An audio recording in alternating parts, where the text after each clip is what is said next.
It's your boy Baby Breeze, man, and you hopping off the porch with Dirty Glove Bastard.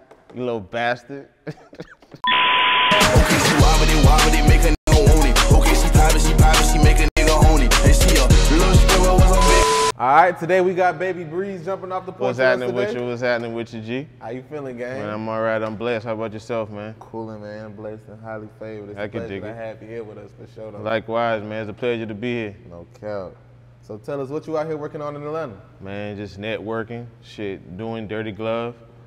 My boy, Mr. 2 Official, rocking with my boys, Black Circle, BCJ Rock, Shooter, you know what I'm saying, Mars, all them boys just out here networking, man. I usually be coming down here and be having flash drives, and I'll go to the mall, like 100 beats on it, and just pass them out, you know what I'm saying? So I just down here networking, trying to make everything work. For sure. Respect the hustle. So for those who wouldn't know, how would you describe life back at home in Charleston, South Carolina? Man, it's different, man. Like, we got our own, we talk different, our culture different, our music sound different, you know what I'm saying? But it's just like any other place, you know what I'm saying? You got the good parts and the bad parts. You gotta take the good with the bad, you know? So it's different though. We Geechee. Straight up. Yeah. How would you describe your childhood coming up? I mean, just like you know, taking the good with the bad, had some had some good times, had some bad times, you know what I'm saying? But I keep on doing what I was doing and pushing through, you know what I'm saying? It's pretty hard down there, you know what I'm saying? So just getting it together. That's the only one we can do, man. So when would you say you jumped off the porch?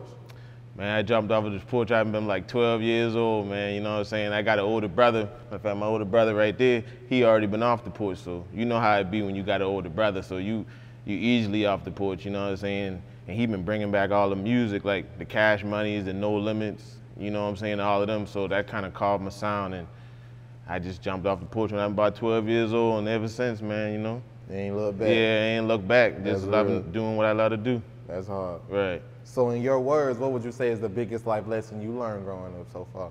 I'm gonna say my biggest life lesson, don't have expectations, you know what I'm saying? I feel like when you expect certain things, it ain't gonna go like how you really want it to go. It can still happen, but it ain't gonna go the way that you planned it out to happen. So, you know, I just prepare for the best, prepare for tomorrow, and prepare for the worst, you know what I'm saying, at the same time. I feel it's like a probability, 50-50. Straight up. You know what I mean? What would you say is the biggest obstacle you had to overcome so far? My biggest obstacle, I'm gonna say in 2017, you know, I lost one of my brothers, you know what I'm saying? He actually my cousin, but I call him my brother. We looked alike and everything. Lost him on his birthday. He's supposed to come through right after the club, you know what I'm saying? We like 5 minutes away from where he was at, you know what I'm saying? But I had sessions that night, so I didn't go, and you know what I'm saying? I got him on my answer machine and everything. He got in the car. I can hear all that. I don't never listen to it. I got it in my email, but that was like a real hard time for me right there, because we was about to get a studio and everything, and it just seemed like it just go to sleep one day and wake up the next day, and it's all over, you know? Yeah. So that was a hard time for me, man. I kind of fall into a slump around that time, but I'm back up now, though. Straight up. Yeah, we doing it now. Nah, for real. Salute, man. So when would you say you started off making beats? I started making beats when I was about 8 years old. My mama bought me a keyboard when I was about 8 years old, man. I used to just sit in the room and mimic and play No Limit, especially Cash Money. You know what I'm saying? You couldn't tell me I ain't been the youngest, the fifth Cash Money boy, you know what I'm saying? I used to love doing that. And like I said, my mama listening to Tupac, hearing that, my brother listening to all the down south music coming up and all of that. So I just started from there, and after that, I went to school with it, middle school. That's when I done hopped off the porch. I done had a beef with a nigga, you know what I'm saying? And I done made a diss track about him, and that started heating up. You know what I'm saying? That bitch was hard too, you know? Yeah. He even said it was hard, you know what I'm saying? Yeah. You know what I'm saying? I was doing it like that, and then after that, high school, still rapping. In the barbershop, I had a studio in the barbershop. The barber still cut my hair till this day. Shout out to my boy Mike B, you know what I'm saying? Still cut my hair till this day. I've been in the back of the barbershop. I used to be skipping school and all that just to go in the back, you know?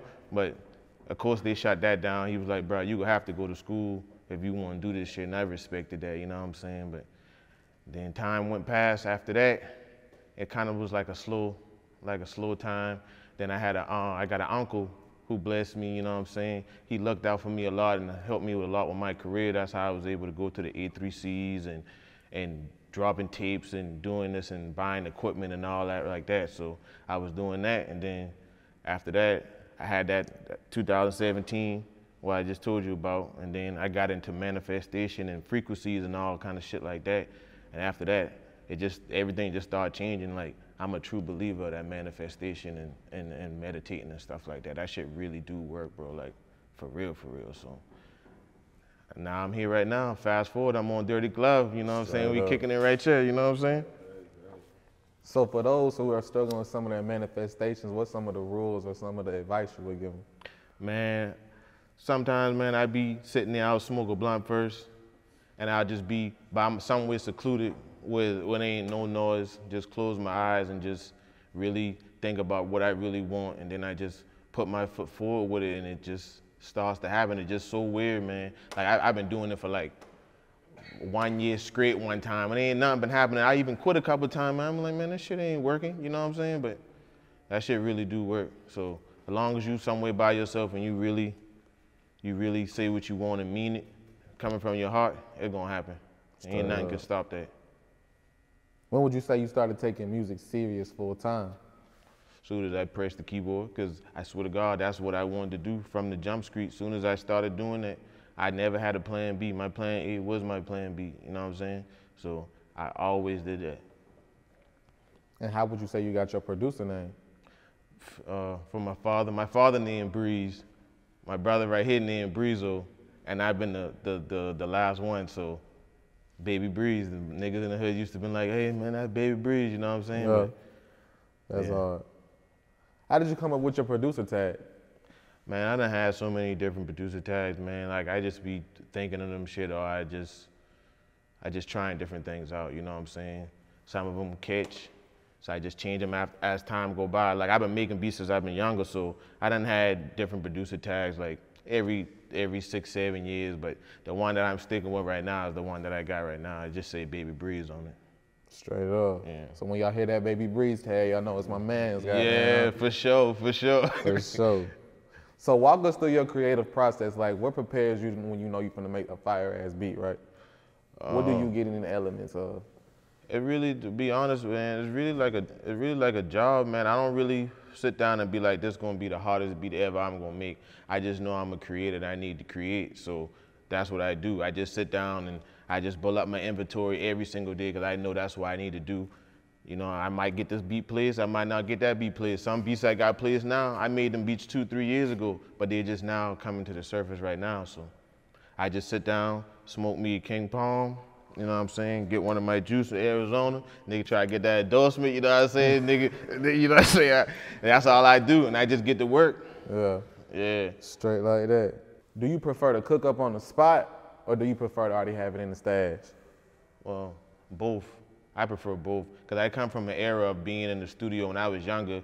It been a whole different ball game then, man. Kash used to record the music differently. But now, since it's his own Fruity Loops and all that, and it's just so quick to make and all that, like, I'd rather have both. I'll pull up on you, I'll cook up on the spot, it don't matter, you know what I'm saying? We're gonna get it done. We're gonna get it done. It's gonna get done. Yeah, for sure. Yeah. Straight up.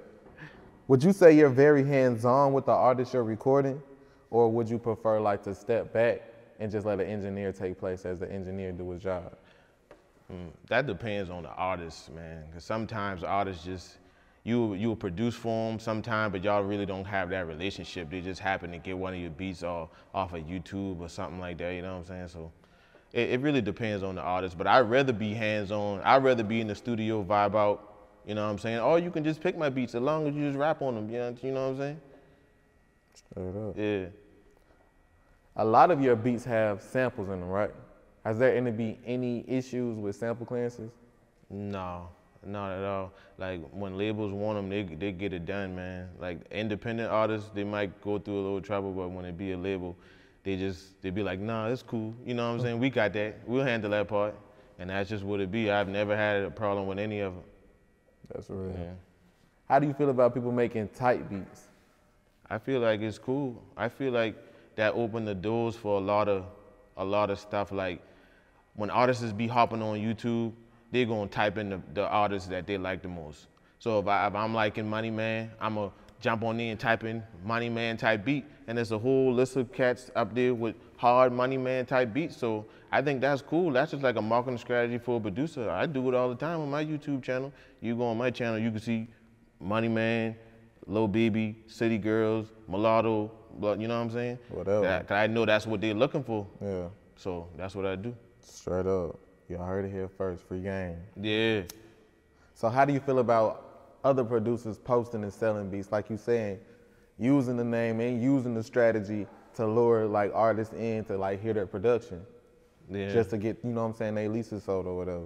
I mean, I feel like that's what you got to do, man, because especially if you ain't known like that on YouTube, and I just put up, say for instance, I ain't had a YouTube, I just get on YouTube and I just put Baby Breeze type beat, and boy be like, man, who is Baby Breeze? Ain't nobody, the algorithm ain't catching Baby Breeze. You know, if you understand what I'm trying to say. It really don't make no sense if you putting up beats, if you ain't gonna name them something, or you can name it a hip hop beat. I see hip hop beats up there that got hundreds of views, hundreds of thousands of views, you know what I'm saying? So I think it's a good idea, man. I'm all for the lease. Whatever float the boat. Yeah, I'm all with it. Straight up. So how did you end up producing BRS Kash's and Mulatto's Kash App? Man, that day, man, I've been just riding home, and I heard the Yang Yang Twins Whistle While You Twerk song on the radio, and I'm like, damn, boy, that shit hard. I almost forgot about it, you know what I'm saying? Because nowadays time, how it be going. I heard it, I did it, I made that beat probably like 30, 45 minutes.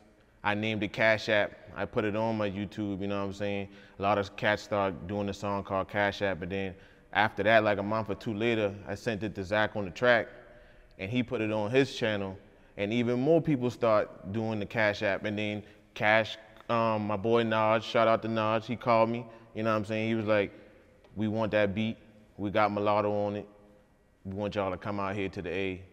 And then, you know what I'm saying, the rest was history. That's exactly how it happened. Just like that, off of YouTube. Yeah. That's what I'm saying, you can't sleep on YouTube, man. Like, especially producers, man, you cannot sleep on that YouTube wave, man. If you consistent with it and you own it, you gonna make money off of it, bro. Leasing beats every single day. Yeah. You know, so it's all good. What was your reaction once you finally found out that you got these type of placements? Man, it felt good coming from where I come from, man, because we don't really got nobody back home. Like, we don't got the outlets and all that back home. Like, we got personnel like Charlemagne the God, and we got Hughie and the Blowfish, you know what I'm saying? They're from Charleston, South Carolina, and they made it, but we don't really got like the urban hip hop people making it. We coming now, we definitely coming, but we just don't got that. So it felt real good, you know what I'm saying? I'm just looking for more. I want more. It's just like getting a scratch off and you winning some big money on the scratch off. You could be like, you know, I want more of that. Yeah. So, you know what I'm saying? Just going how it go. Mm-hmm. So how did you end up producing Walk 'Em Like a Dog for Saucy Santana? Man, the same type of thing, but that one right there ain't no sample. You know what I'm saying? Matter of fact, that's my first collab I ever did with Zach on the track. He hit me, he was like saying something through. You know what I'm saying? I did my part, sent it to him, he did his part, and he put it on his YouTube. And then, like, I would say like a week or something later, Funny Mike, the comedian, he got the beat, and he had a song called Jigga Challenge off the beat, and it was going crazy. But then the whole time Santana had his song too, but it ain't really came out yet. So after Santana dropped it, it went real crazy. The same beat and everything off of YouTube, and he got it off of YouTube too. You know what I'm saying? So the power of the YouTube, man. Shout out to YouTube, you know what I mean? Shout out to YouTube. No, that's crazy. So talk about Starr Lyfe, Sauce Walka, and Peso's Hot Girls. YouTube once again, my boy. You know what I'm saying? My boy Starr found me on YouTube. He reached out to me. He said, I got a feature for this, you know what I'm saying? I didn't know who it was. Next thing you know, he got Sauce Walka on it. They shooting the video and everything, so shout out to my boy Starr Lyfe, you know what I'm saying? Shout out to Sauce Walka, Pizzo, all of them, you know what I'm saying? That's real. Yeah. So what's some advice you would give to a producer to land in all these big placements? Man, you gotta be consistent and be different. You gotta go with the wave, but kind of make it a different type of wave within the wave. If you know what I'm saying? Like, and stay consistent. It's such a consistency game right about now, man. Like, You just gotta work on it and don't give up. A lot of people done told me to stop doing it, telling me my beat sounded outdated, telling me I need to switch it up, do this and do that, but I just stuck to my guns, and now things are starting to happen. So just do you, and it don't matter what nobody else say. Straight up. What's your current thoughts on the rap game right now? I love it, man. New music, I love music, and I don't discriminate between how music sounded when I was young to how music sounding now. You know what I'm saying? I love all type of music. Younger cats coming out with new styles and stuff we ain't never really heard before, so I love it, man. And I gotta love it. I'm a part of it, so I gotta love it. Straight up. Yeah, I love it. What's one of the biggest risks you took that paid off for your career? The biggest risk I took was believing in myself, no matter what nobody else said. I ain't working no job, I'm making beats. I ain't going to the club, I'm making beats. You know what I'm saying? I believed in myself, and that's the biggest risk I feel like anybody can take. If they want to do something and they believe in themselves, that's the biggest risk I took with doing that. Straight up. And how would you describe the music scene back at home right now in Charleston, South Carolina? We just ain't got no outlets, man. We got so much music. We got plenty of talent. Like I said, we talk different. We sound different. People be thinking we from an island. We right there in Charleston, South Carolina on the beach chilling, you know what I'm saying? Yeah. So it's lovely, you know what I'm saying? It's lovely. We just need the outlet and we just need to break through. But more and more people coming up and we doing a lot of work, so it's bound to happen, man. It's coming in. Yeah, it's bound to happen. Yeah. It's gonna happen real soon. Straight up. So what else are you working on right now? Man, I'm about to start dropping some more beat tapes. I'm about to drop a compilation tape like with other artists and stuff like that, and I got some more stuff in the works, you know what I'm saying? Some more with BRS Kash, my boy Batter TD, you know what I'm saying? A bunch of different cats, you know what I'm saying? Black Circle, I do a lot of beats for them, you know? Straight up. So I got a lot of coming, man. Like I'm saying, just networking and getting it out here, man. So now they gotta see me and they gotta hear me. Straight up. Yeah. Who are some of the artists you ain't worked with yet that you want to work with in the future? My boy Drizzy Drake, and my boy Duke Deuce. So when y'all looking at this interview, man, and y'all see this, I already spoke it into existence, man. I need a Drake and I need me a Duke Deuce, man. Like for real, for real. Straight up. Yeah. Any last words and shout outs? Man, shout out to my city. Shout out to everybody who rocking with me. Shout out to everybody who ain't rocking with me. Shit, shout out to the world, man. Shout out to everybody. And shout out to Dirty Glove Bastard, man. I appreciate that. Man, shout out Baby Breeze, man. Word. Appreciate having you today. That's love. Gang. Okay, she wobbly, make a nigga want it. Okay.